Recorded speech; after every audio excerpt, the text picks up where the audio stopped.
Hi everyone. It started with laughter, always laughter. You know I could leave you tomorrow, right? Mabel would joke at dinner parties, eyes twinkling with faux affection as she rubbed my shoulder. Everyone chuckled. So did I. But inside, something shriveled, tightened like a knot behind my ribs. People didn't see the weight of those words. Not how often they came. Not how easily. They didn't notice how I stopped wearing my favorite jacket after she scoffed. Trying too hard, aren't we? Didn't notice how I started checking her tone before I spoke in public, praying whatever I said wouldn't turn into a monologue about my flaws. She never shouted. Never raised a hand. Mabel was smarter than that. Her words were blades dipped in honey. Don't embarrass me in front of my boss. You know you're lucky I'm still here. I mean, come on, what else would you do without me? Each comment arrived with a grin, a chuckle, the clink of her whiskey glass. And I'd smile back. I had learned to smile. At first, I defended her to friends. She's just sarcastic, I told Logan after he caught one of her remarks at a barbecue. She had looked at me and said, just loud enough for the group to hear, he's adorable, isn't he? Always trying so hard to keep up with grown-up conversations. The group laughed. Logan didn't. He pulled me aside near the grill, a beer in his hand, eyes narrowed. She doesn't have to mean it, Will. You look like you're disappearing. Maybe I was. I stopped posting on social media. I started missing book club meetings. Calls from my sister went unanswered more often than not. My world became smaller, centered around Mabel's moods, her rhythms, her thresholds. She liked control. Subtle control.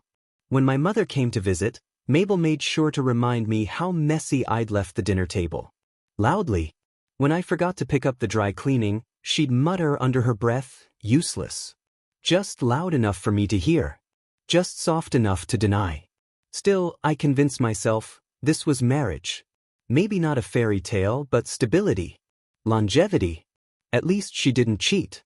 The least. Then came the gala. We were 2 glasses of champagne into a company fundraiser when she turned to me, eyes glazed with alcohol and contempt.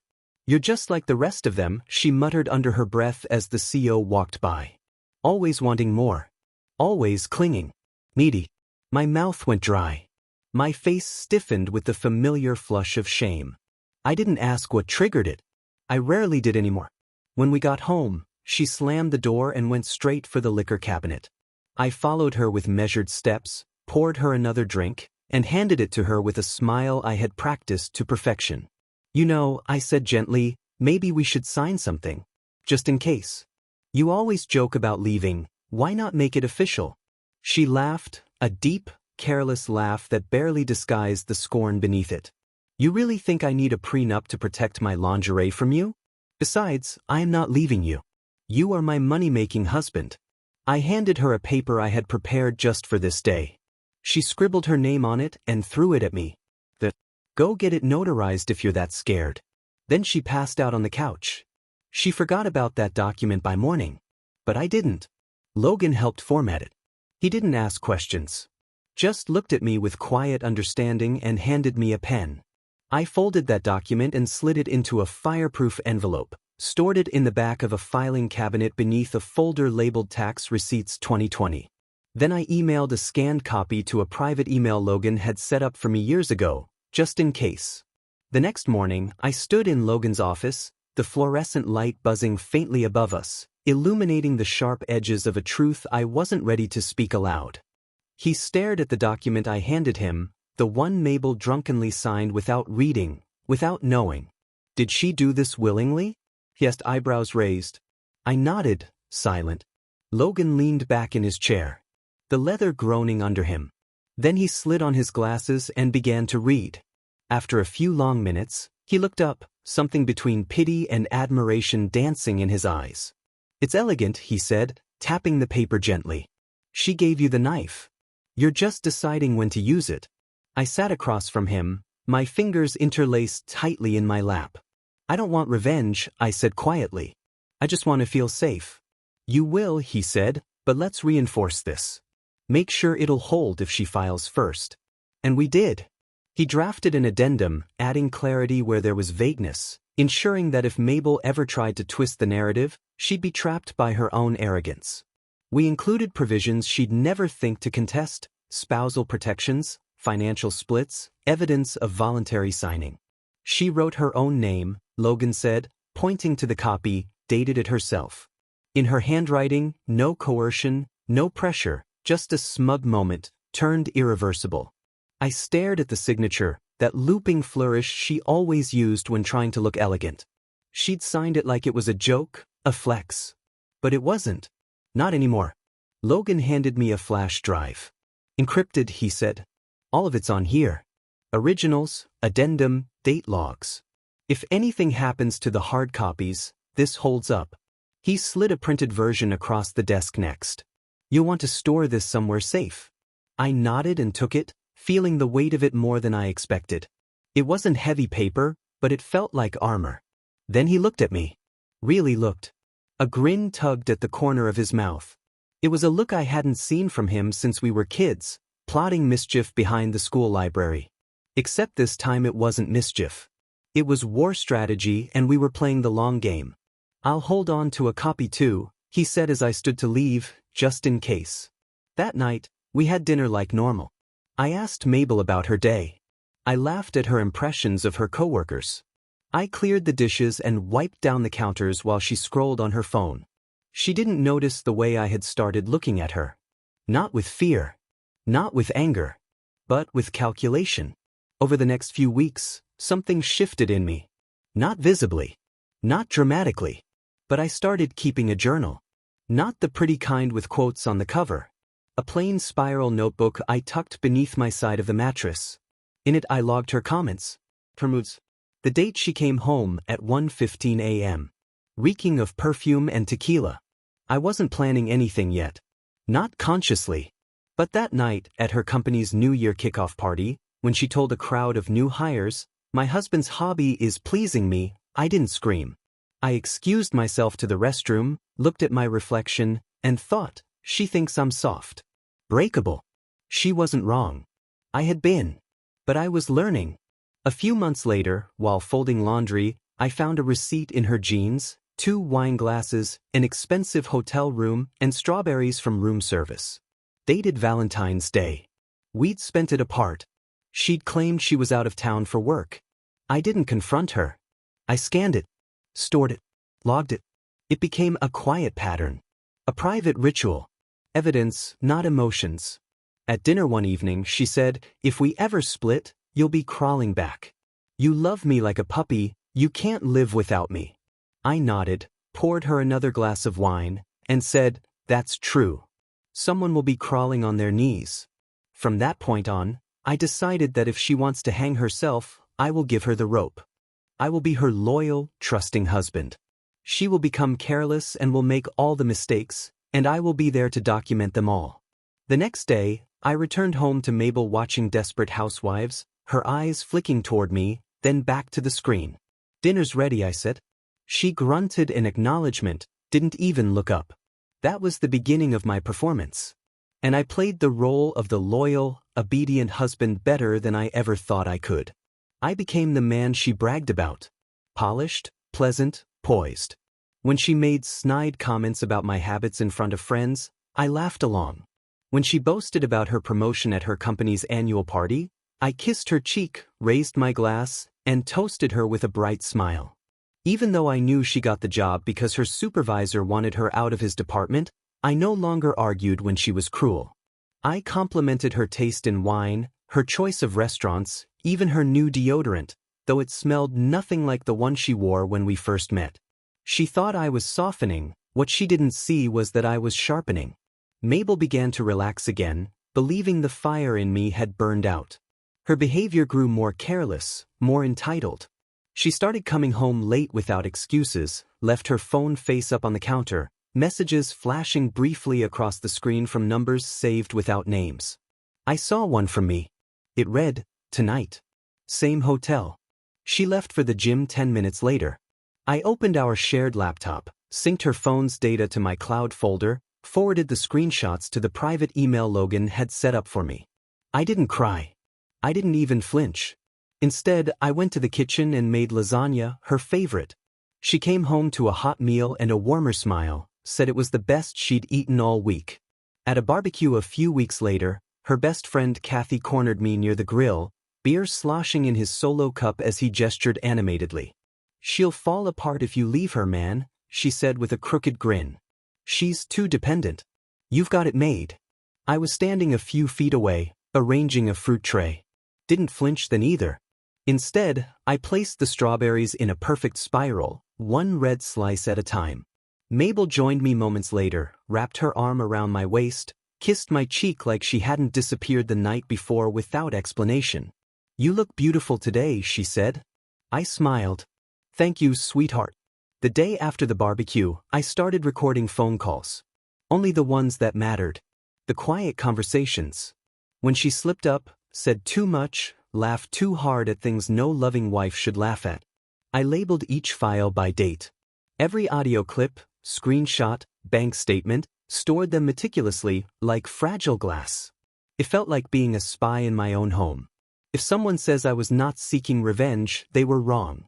I could have divorced her any time, but then I had to give back all the pain and humiliation back to her, tenfolds. I even bought a planner. Just a plain leather-bound one. To anyone else, it looked like grocery lists and meal plans. But to me, it was a map. I marked each day with tiny symbols. An X for her late returns. A star for suspicious charges. A dot for lies I could prove. Eventually, I stopped reacting altogether. I became a mirror. She saw in me only what she wanted to see. A man who had stopped resisting. Who had shrunk himself to fit neatly into the narrow space she'd carved for him. And so she got bold. Started leaving cash out in the open. Large withdrawals with no explanation. She went on business trips with luggage full of cologne, bikinis, and sexy lingerie. I know they were not for office meetings. The final confirmation came 2 weeks before Christmas. Mabel had a few drinks that night and passed out on the couch. Her phone, unlocked in her hand. I glanced down as a message thread flickered to life. "He doesn't suspect a thing. I'll file on Christmas. Want front row seats? I am putting my money on it. He will cry." Attached was a laughing emoji and a gif of a man standing alone on a road. My fingers didn't tremble. My stomach didn't turn. I read the message twice. Screenshot it. Emailed it to myself. Then I deleted the sent email. That night, I lay beside her, listening to the rise and fall of her breathing. And stared at the ceiling, thinking about candles, cranberries, carved turkey. Christmas. She was planning my downfall like it was a party trick. Well, she wasn't the only one with a performance prepared.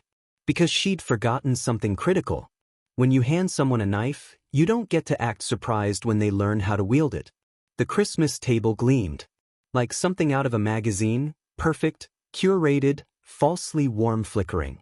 Garland framed the window's candles, flickered in glass holders, and the roast turkey glistened beneath Mabel's. The carving knife glinted under the chandelier as she grinned like the proud patriarch. My sister Beth moved between chairs, topping off mugs of her famous spiced wine, her cheeks flushed from the heat of the oven, and maybe a glass too many. Mabel's parents were deep in conversation about downsizing, about beach houses and bridge clubs. Eyes soft with nostalgia, mouths turned up in faint, satisfied curves. They all looked so damn content. So unaware. I moved among them like a ghost wearing a host's face, smiling, nodding, my voice pitched just right. Refilling glasses. Passing plates. Beneath my pressed slacks, my legs trembled. Not with fear. With anticipation and excitement. My heartbeat found a rhythm in the silence beneath the noise. Tonight. Tonight. Mabel caught my eye from across the table, just as she dragged the carving knife through the roasted turkey breast. She winked. That same look. Overconfident. Self-satisfied. The way she looked right before her sales deals closed. Before some junior associates signed their dignity away thinking they were getting a promotion. I matched her smile. Unreadable. Let her believe she'd won. Best bird yet, her dad said through a mouthful, stabbing a piece of stuffing with his fork. Will's perfected the recipe, Mabel replied, setting the platter down like a trophy on a podium. He's had plenty of practice. What is this? Our 7th Christmas together? I corrected, gently, placing my napkin across my lap as I took my seat. She raised her glass, her voice rising with the clink of crystal. Well, here's to 8 more. Or however many we last. The cruel humor. Soft enough to pass, sharp enough to wound.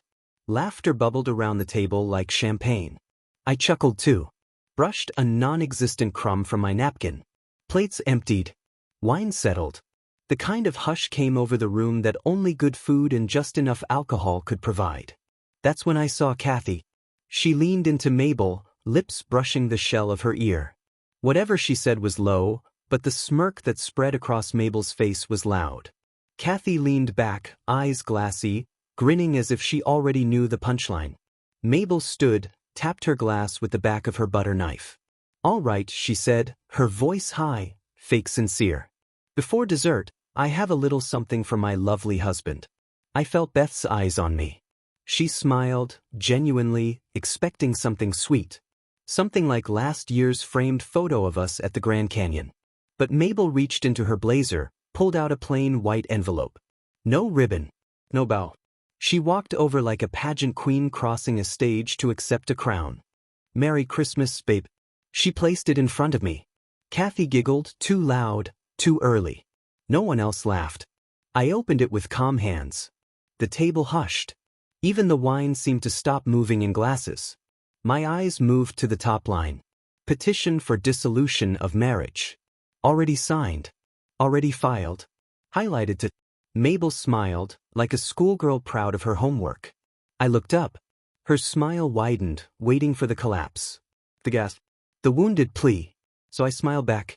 Thank you. Honey, this is exactly what I needed, I said. Softly. Almost sweetly. 'Cause that's when it happened. A flicker. Just a flicker. Confusion across her brow. Kathy shifted uncomfortably beside her. I got up slowly, calmly, and walked over to the cabinet. The same one where we used to keep candles and old love letters. Now it held something cleaner. Sharper. I pulled out the sleek silver pen Logan had gifted me, for the day, he'd said. Clicked it once. Signed the divorce papers in one elegant, deliberate stroke. Dated it. Kept the pen. Handed them back across the table without a word. Done. I didn't look at Mabel right away. I could feel Beth staring. But a breath caught somewhere between her throat and her chest. Mabel blinked. Caught off guard. That's it? She asked, trying too hard to sound casual. That's it? I echoed, my voice like marble. Then I smiled. Not with warmth. With precision. I reached under the table, fingers brushing the velvet bow of a box I'd placed there hours earlier. Lifted it. Gold wrapping. Satin ribbon. I placed it between her dinner plate and her ego. She stared at it, confused. What's this? She asked, slower now. Your real gift. Her eyes narrowed just slightly before she tore into the wrapping. She peeled it back and revealed a leather folder. But no embellishments. She opened it. Read the first line. And the color drained from her face, like wine spilled on linen. Her lips moved silently, struggling to read. Then reread. Dated. Notarized. Unclad. The prenup. The one she had signed in a haze of arrogance nearly a year ago. The one she laughed through, tipsy on wine and ego. Signed with the same hand, now white-knuckled on the table's edge. What is this? Kathy leaned over, frowning. Mabel didn't answer. So I did. It's the agreement Mabel signed nearly a year ago, I said, voice measured, calm. It's been updated. Reinforced. Filed. Her eyes snapped up. But I filed first, she said, like that changed anything. Like that was a trap I hadn't seen coming. And that, I said, tilting my head, makes it legally binding. Under your terms. I didn't gloat. I didn't raise my voice. I just smiled. Precise. Every clause. You gave it to me. Kathy's mouth fell slightly open. Holy shit. What just happened? Beth's husband asked from across the table. Mabel still hadn't looked up. Her eyes were locked on the document. Those same eyes that used to pick apart contracts and spreadsheets for flaws and fine print. Now they missed the one clause that mattered most. In her own life. And then, You bet money on I'd cry. That was what you said. Months ago. You'll cry. You'll beg. You'll crawl back. I took a sip of my wine. The cinnamon clung to my lips like memory. Mabel's mother pushed her chair back slowly. Her face gone pale. Kathy tried to say something. Her lips moved. But no words came. She just shook her head and looked away. Mabel. She stared at the prenup like she could rewrite it with sheer will. But she couldn't. I stood. Began clearing the untouched dessert plates. Apple pie or pecan? I asked the table. No one answered. Mabel sat frozen. Shoulders stiff. Mouth slightly open. As if the words she just said had choked her mid-thought. You planned this. Her voice was thin. Brittle. But I barely heard her anymore. She was staring at the prenup in front of her like it was some ancient curse etched into parchment. Only she'd written every line herself. The fireplace crackled softly behind her. A spoon clinked from the kitchen, slow and out of rhythm. Even the ornaments on the tree seemed to still, as if they too were waiting for the next move. She blinked. A faint twitch passed through her jaw. She started. But I stood straighter. Nope. Don't say a word now. It's done. It's over. Just one word. From. She blinked again, slower this time. Like she was recalibrating what version of me she was speaking to. Her voice cracked slightly. You don't have to do this. But I'm not doing anything. I replied, lifting my wine glass without even looking at her. You did? You filed the divorce. I just signed. To my right, her mother sat hunched forward, lips pressed into a tight line, the pearls around her neck trembling ever so slightly with each shallow breath. Her father had removed his glasses and was wiping them with his napkin, though they weren't smudged. Beth's husband reached for more wine, then thought better of it. Kathy, seated stiffly at the end of the table, scratched the back of her neck. The weight of her own smugness collapsing onto her like a roof too long neglected.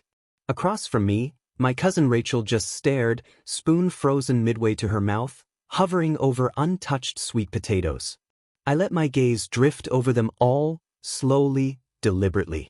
Every expression. Disbelief. Shame. Confusion. It was better than any monologue I could have written. Their silence. That was the standing ovation I never had to ask for. Mabel leaned back in her chair. She looked around, scanning the room like someone might leap up and defend her. Save her. Validate her. I thought. She spoke again. You thought I'd beg, cry, maybe, I said quietly. You thought I'd fall apart. I leaned forward, still calm. You were wrong. She looked up, eyes narrowed. I was. Until today, I said, meeting her stare. She swallowed hard, loud enough to cut through the silence. And in that moment, I saw it. Not the performative kind. No yelling. No slam doors. Just a flicker. A sliver of something real. In a woman who had always believed consequences were optional. She opened her mouth again. Buzz. Her phone vibrated against the polished wood of the table. She glanced at it. Another buzz. Then a third. Her hand moved slowly, almost unwillingly as she picked up the phone. Her thumb, shaky now, pressed the screen. Unlocked. And there it was. From Logan Winters. Subject, prenup confirmation, legally binding. She opened the email. I watched her face. Watched it change. First confusion. Then disbelief. Then that slow, quiet horror that creeps in when you realize the floor beneath you is already caved in. Her eyes darted back and forth as she read. Every sentence pulled another layer off her bravado. She scrolled fast. Lips parted, skin suddenly pale. Then she reached the bottom. There was Logan's signature in clean digital ink, his firm's logo embossed like a seal of finality. He had even attached backup copies. Timestamps. Metadata. Everything. Ironclad. Tell you, buddy, him it doesn't count, I can challenge this in court, Mabel muttered to no one, gripping the phone like it might change if she held it hard enough. Good luck with that. I responded. Then another buzz, another mail. Subject line, expense receipts. There they were. The hotel bills. The dinner receipts. Dates and times. Room service tabs. Names signed on the register. A trail of betrayal paid for in full. The last line. Hopefully we can change the reason for divorce as adultery. I looked at Mabel, and she now was white with fear. I guess the arrogance just left her body. I turned toward Beth, who had been silently absorbing everything with those steady eyes of hers. I could go for something sweet now, I said, voice light, almost cheerful. Can you pass the pie? Beth blinked once, recovered quickly. Which one? Apple? And whipped cream, please. As she began to slice, I stood, walked to the buffet counter, retrieved a clean white plate. Behind me, I could feel Mabel's eyes following every step. Unblinking. Still trying to catch up. I returned to the table, sat beside my sister, and placed the pie gently in front of me. I didn't rush. Didn't gloat. From my seat, I turned to Mabel one last time that night. I'll have the locks changed tomorrow, I said simply. She looked like she'd been struck. As if the words themselves had knocked the air out of her. I picked up my fork, took a bite of pie, and smiled. Not to provoke her. Not to perform. But because the cinnamon was warm. The crust buttery. And the taste reminded me of something I'd forgotten a long time ago. Mabel suddenly pushed her chair back. The wooden legs scraped sharply against the floor. You think you've won? She said. I didn't respond. She didn't deserve a reply. She stormed out of the room, leaving behind the prenup. And the remains of her pride on the dining table. For a few seconds now. One spoke. By morning, Mabel was gone. No note. No call. Just silence. I came downstairs to find the coffee pot cold. The front door locked from the inside. Her keys missing from the hook. I made myself breakfast for the first time in weeks without having to second-guess the clink of my fork or the sound of the toaster popping. No sideways glance. No exasperated sigh from across the kitchen. By 9 a.m., I had the locksmith on the phone. Emergency or standard change? He asked. Standard, I said. Then paused. But make it fast. He came that afternoon. A quiet man with kind eyes who didn't ask questions when I handed him Mabel's old keys and said, make sure none of these work anymore. When he left, I stood in the foyer with a new key in my hand and realized something startling. This was the first thing I'd owned alone in years. Not the house itself. Not yet. But the feeling. The certainty. That evening, I moved into the master bedroom. The next day, her mail started arriving. Red stamps across the envelopes. Final notice. Past due. Immediate action required. I stacked them neatly on a side table near the door. I didn't forward a single one. That evening, Logan called. His voice practically bubbling. You won't believe this, he said. Then laughed. Actually, you will. I leaned back on the couch, curling into the warmth of my blanket. Tell me. Mabel's lawyer called this morning. Her face must have been priceless when she realized what you've been sitting on. I smiled into the phone. Is it official? She lost 80% overnight, he replied. My smile widened. Not for the money. Not even close. But because I could finally sit in my own living room without bracing myself for war. I'm proud of you, Logan added, voice softening. That nearly broke me. Thanks, I whispered. For staying when I didn't even know I needed someone. You've always been strong, William. You just finally let yourself believe it. The fallout was quiet at first. Like snow melting instead of avalanching.